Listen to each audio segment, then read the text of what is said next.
This Rise and Shine podcast series has been made possible by the generosity of the Zeidelman Family Foundation, which is committed to the unity and continuity of the Jewish people through meaningful and relevant Jewish education and wisdom.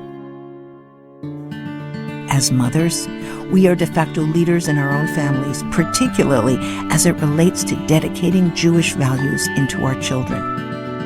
Are we leading with humility like Miriam, or are we channeling our inner Bertrand Russells?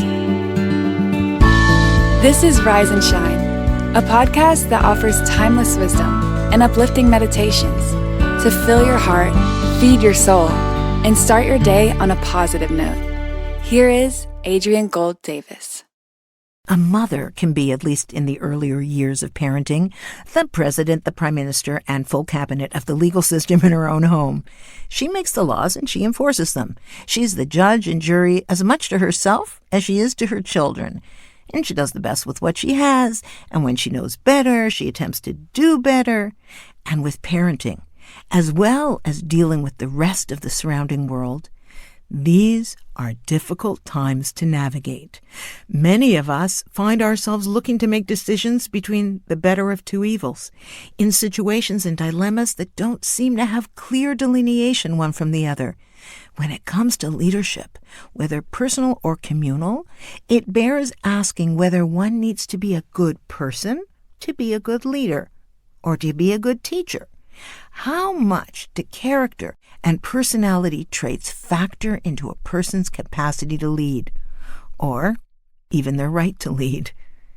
There's a famous story about Bertrand Russell, the British philosopher. It tells us that while he was the professor of ethics at Harvard University, he had an adulterous affair with one of the other professor's wives, and apparently Harvard's board of overseers called him in to express their disappointment for his horrible transgression. But Russell told them that his private life had nothing whatsoever to do with them, and he told them also that his teaching was unaffected by the affair. "But you're a professor of ethics," one of the board members asserted. "How can you possibly suggest that your performance as an ethics professor is not affected by your extremely unethical private life?" "I was a professor of geometry at Cambridge," Russell responded, "but no one ever asked me why I was not a triangle." In other words, you listen here, young lady. Do as I say, not as I do. And we all know how this model turns out. So I've heard this story about Professor Russell many times, and I struggled with it. The disconnect between demanding good character and having influence seems wider than ever these days. And while people of poor character can and have made excellent leaders, can you be truly considered excellent from a Jewish perspective without decency?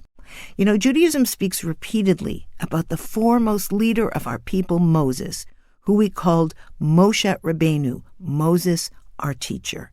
Rabbi Beryl Wayne wrote that Moses was the perfect blend of strength and compassion. And he relates also that the rabbis criticized King Saul for being too strong on one occasion and too weak in compromising. In another situation, a leader, he writes, must encompass within one's personality both strength and compassion, firmness and the ability to compromise.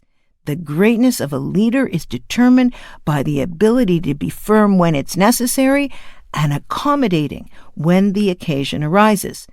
Moses was and is the prime example of such leadership qualities. He fights a civil war against the architects of the golden calf, and at the same time he pleads the case for forgiveness of the Jewish people from God.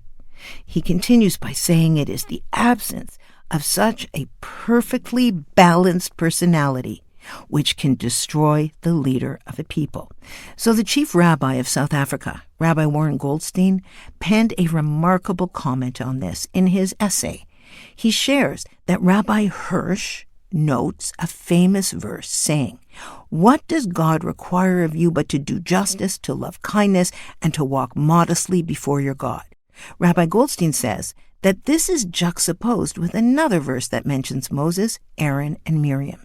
He explains that these leaders epitomize justice, kindness, and modesty, respectively. He also demonstrates how the three great miracles correspond with the three primary attributes that Moses, Aaron, and Miriam possessed, the values that each of them lived by and led by.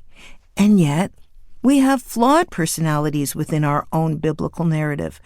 What seems to be most salient, though, through a Jewish lens, is not perfection so much as the capacity to own one's flaws and repent accordingly, to have a moral code that means you answer to a higher authority than your own ego.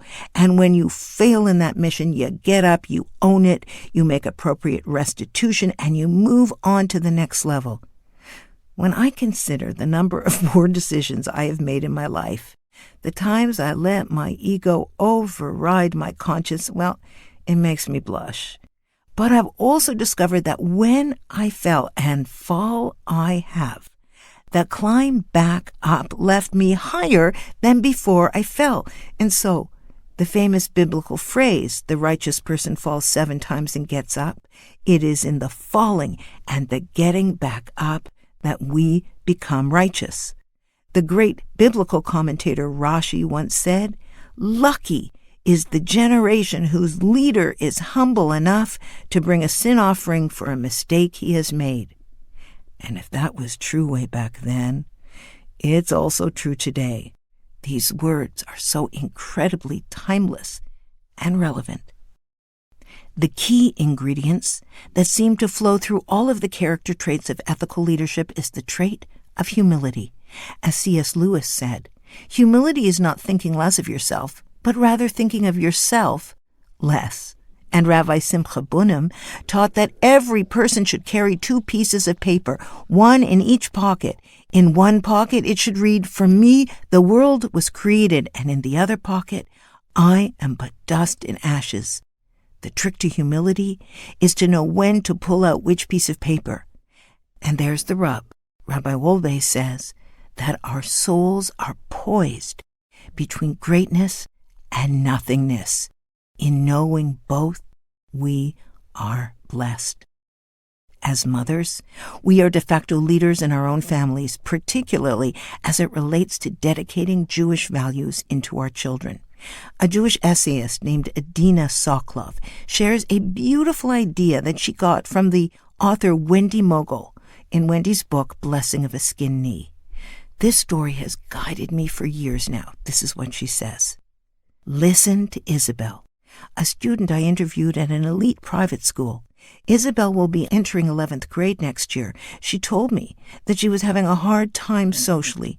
Her teachers seemed to favor other students. She felt confused and hurt. I know why this is hard for me. My mom and dad always made me feel like I was the best, the most beautiful, the smartest, the most charming. Mostly I've done well in everything, but now I'm finding out that I'm not that unusual. Maybe I'm good enough, but I don't know anymore. Mogul continues. Like so many parents, Isabel's mother and father were afraid their daughter would think she was ordinary. Whether they're also reluctant to admit to themselves that their child was merely average, I don't know, but their attitude has not benefited Isabel. They've put her on a pedestal, and now she's stuck up there, unable to find out what level she would reach if she had a chance to bob around with everybody else. This week, can we take a look at the humility inherent in our parenting? Are we leading with humility like Miriam, or are we channeling our inner Bertrand Russells?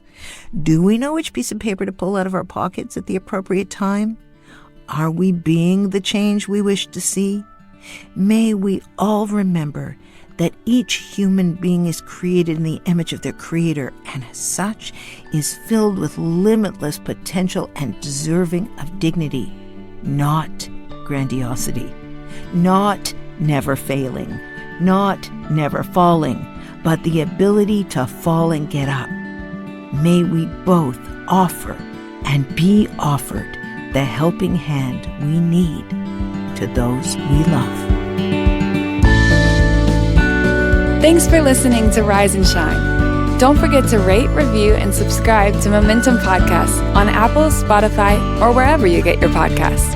Join Adrienne again next time for more timeless wisdom and uplifting meditations that fill your heart feed your soul, and start your day on a positive note. This podcast was sponsored by the Zeitelman Family Foundation. Spread the wisdom. Inspire Jewish individuals around the globe by supporting Momentum's podcasts. To sponsor, contact podcast@momentumunlimited.org. You're listening to a Momentum podcast. For unlimited inspiration, wisdom, and empowerment, visit momentumunlimited.org.